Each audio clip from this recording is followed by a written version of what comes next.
So this guy had two people shot dead outside their own front door. His business partner and his partner's wife. $5,000 down, the rest on payments. His name is Christopher Rivers. He's serving 2 life sentences plus 50 years. And the men he hired decided he'd been conning them the whole time.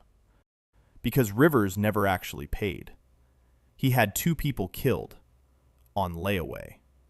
And then his own hitmen came looking for him. And while it was happening, Rivers was texting one of the victims all night long. This is what happened. Joe Connell had done time. He came out wanting something ordinary, and he built it. An auto shop in Wilmington. C&S Automotive. That shop is why he died. And for a while, he had it. In 2010, he met Olga online, the wife from the start of this story. She has 3 years left. Olga was born in Russia. She came over in her 30s, sold jewelry at a Macy's counter, traded stocks at her kitchen table. 3 years later, she was worth $30,000 to somebody. And the condo they lived in? Hers. She'd kept it in her divorce.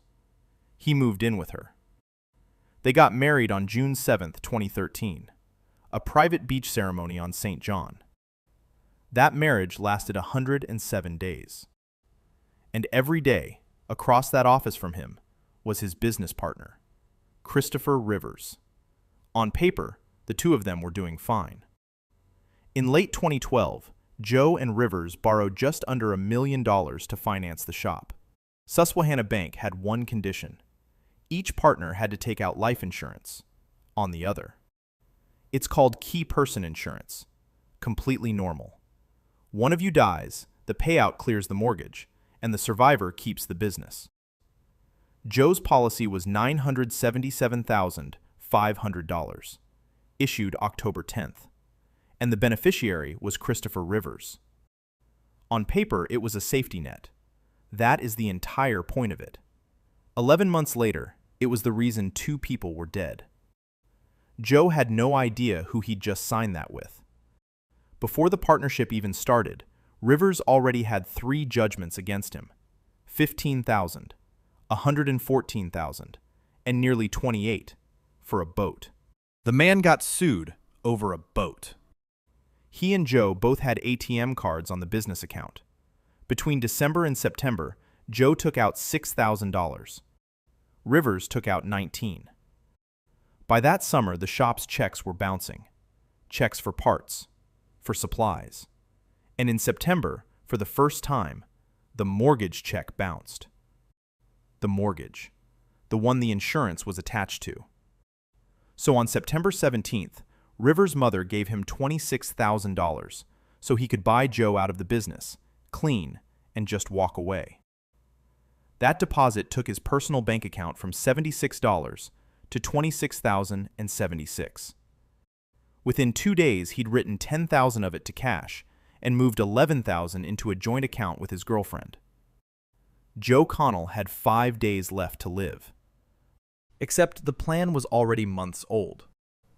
Before Rivers ever went to a drug dealer, he went to a friend.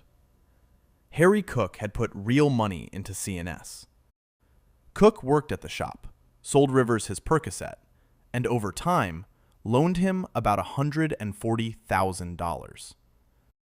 Rivers couldn't pay it back, so they started talking about Cook simply taking over part of the partnership. Rivers said he could buy his own way out for $25,000, but that still left him and Joe owning the building together. And then one day, Rivers asked Cook a question. He asked whether Cook thought he should kill Joe. Cook was shocked. Cook said no. So he went and asked his drug dealer instead. That summer, he was driving into the city with another friend, Joseph Mallon, to buy from Bay. Rivers told him there was serious money trouble with Joe, and that he was going to take care of it. He said he was going to get Bay to handle it. Bay came to the shop after 8 almost every night, always after Joe had gone home. Joe didn't want drugs at his shop. He and Bay had fallen out over a repair bill. They didn't get along. Right after Joe and Olga got back from the honeymoon, Rivers called Bay into the office and told him Joe had drained the account.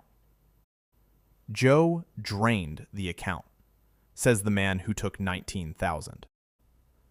And then he said he would pay Bay anything to get them out of the way. They settled on $60,000, $30 for Joe, $30 for Olga. And I want you to sit with that second number, because Olga wasn't in the way of anything.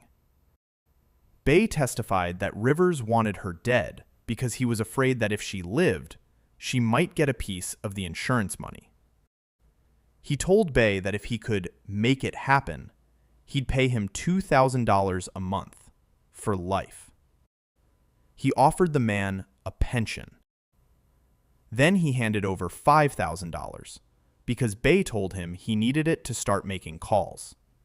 Bay took it to a man named Dominique Benson, and Benson brought in a truck driver called Aaron Thompson. One night that summer, Bay drove Benson to the shop. Rivers got in the car and said it again. $60,000. In July, Rivers told Bay exactly where the Connells lived. And he suggested something. Break in first. So Bay and a friend broke into the condo and stole Olga's jewelry. He had the house robbed as a warm-up. And Rivers was thrilled, because Joe decided the burglary had to have been his own sister. Joe spent the last weeks of his life suspecting Kelly. Remember her name. After that, they started trying to kill the Connells, and kept failing. One man walked off because there were too many people around. Others fell apart over timing, or transportation. Rivers offered them his own truck. The shooter turned it down because it had OnStar, and OnStar keeps a record of everywhere you go. The murder kept failing because nobody could get a ride. And then Olga had a birthday.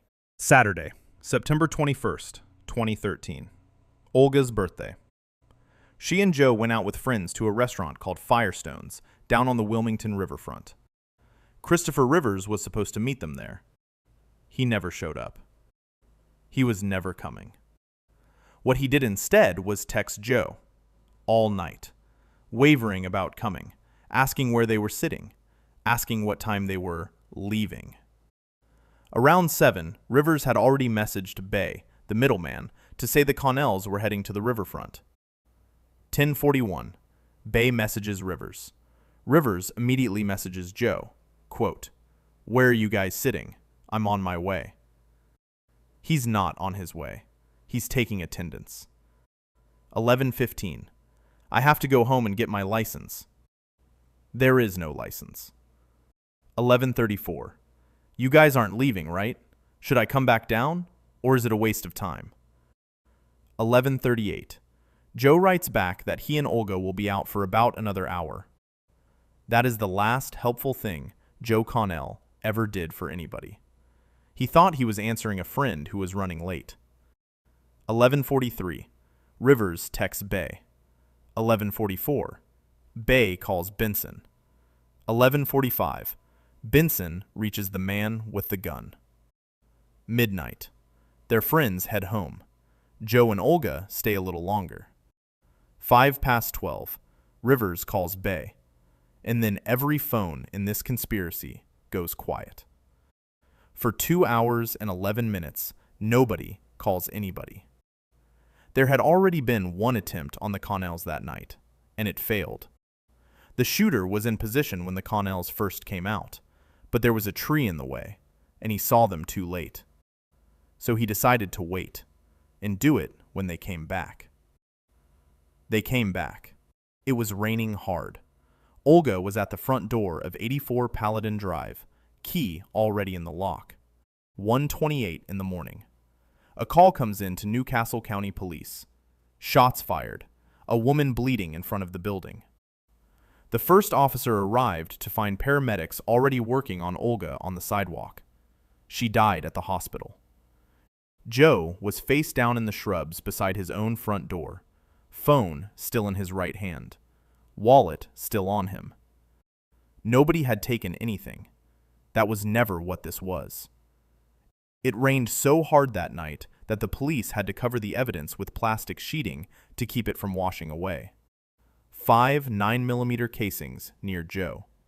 8 .22 caliber casings near Olga. 2 different guns. And the weapons were never recovered. The medical examiner counted them. Olga had been shot in the cheek, in the back of the head, in the shoulder. Joe had been shot in the cheek, the mouth, the neck. Rounds in his skull, his knee, his chest, and more across the rest of him.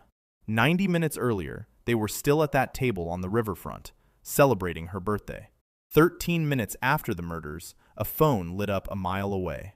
At 7 minutes past 2, Bay, the middleman, called Benson. Benson called back. A third voice was patched in through call forwarding. Then at 16 minutes past 2, Bay hung up on Benson and immediately called Christopher Rivers. 2 hours and 11 minutes of silence, and the first call out of it went to the man who paid for it. Inside the Connell's condo, officers were going through the house, and they found Joe's life insurance policy. Beneficiary, Christopher Rivers. He put his name on it, in writing, in their house. Detective Leonard traced it back, to the bank, to the mortgage, and to the one condition the bank had put on both of them. That same morning, under 5 hours after the murders, 2 detectives were standing at Christopher Rivers' front door. They took his phone. He started using his girlfriend's instead. And Rivers had a theory. He told the detectives Joe was dealing steroids out of the shop, funding the lifestyle, the wedding. So they pulled the call records. Rivers' phone, Joe's phone, everything. And Detective Leonard found something. Around the time of the murders, a run of texts and calls on Rivers' phone had been deleted. Deleted to and from Joe's number, and deleted to and from one other number nobody could account for. That number belonged to Joshua Bay, Rivers' drug dealer. October 4th, Detective Leonard brings Bay into the station and asks him about the deleted texts. Bay tells him Rivers is his mechanic. That's it. Nothing else between them. So Detective Leonard went and got the dealer's phone records too. The phone was registered in his girlfriend's name. October 24th, Detective Leonard brings him back in, and this time, Bay admits it. He wasn't the mechanic's customer. He was Rivers' drug dealer.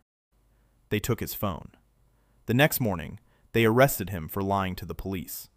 And that same day, 3 miles away, the girlfriend of Benson, the man who recruited the shooter, sold the phone he'd been using. They knew Bay had been arrested. Within a day of it happening, they knew. Bay got arrested for the lie, which violated his probation, which meant habitual offender, and possibly life in prison. Then they went through every phone, and Thompson, the man with the gun that night, turned out to have 2 numbers, one in his own name, and one registered to a name that didn't exist, Kenny AAA. That second phone was switched on shortly before the Connells were killed, and switched off shortly after. It existed for one night. That was the whole life of that phone. They tied it to Thompson because it shared numbers with his real phone and the same contacts, his people, his family. And the cell towers put that burner at the Paladin Club at the moment the Connells died. Rivers texts Joe. Then Rivers contacts Bay, his dealer. Bay contacts Benson, and Benson contacts Thompson. Rivers never once contacted the men who did it directly, and nobody else in that chain ever contacted Joe. Only Rivers did. So Bay did the math, and he started talking. On September 3rd, 2014, they arrested Christopher Rivers. Now, remember the $60,000. Rivers put $5,000 down before the murders. Afterward, he paid another $5,000, then $2,500, then $1,500. That's about $14,000 against a $60,000 contract, paid out in pieces. He was behind on the murder. Police had seized $25,000 from him. He told Bay that was the money he'd been planning to pay with. And the men Bay had hired worked out exactly what was happening. Thompson, the hitman, put it like this: "Don't accept it. Don't take it. Rivers," he said, "never had no money from the jump. He'd been playing them all along. You better tell him he better get that money together, or it's gonna get serious." He bought 2 murders on credit, and then he stiffed the men who delivered. April 2016, Rivers goes on trial, and the state has a problem. The only man who could explain any of it was Joshua Bay, a career criminal who'd taken a deal to say it. So prosecutors built a wall around him: bank records, the insurance file, and every call the 4 of them made laid out on one timeline. Their own ballistics expert couldn't even tie all the casings to a single gun. It didn't matter, because they had the texts. Every message Rivers sent Joe that night laid beside every message he sent the man arranging the killing.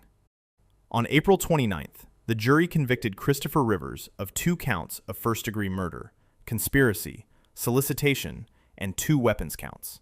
On October 7th, Judge Charles Butler sentenced him to 2 terms of natural life, plus 50 years. Rivers stood up. He turned toward Joe's family, and he said he hoped he could be an example of the dangers of extreme drug addiction.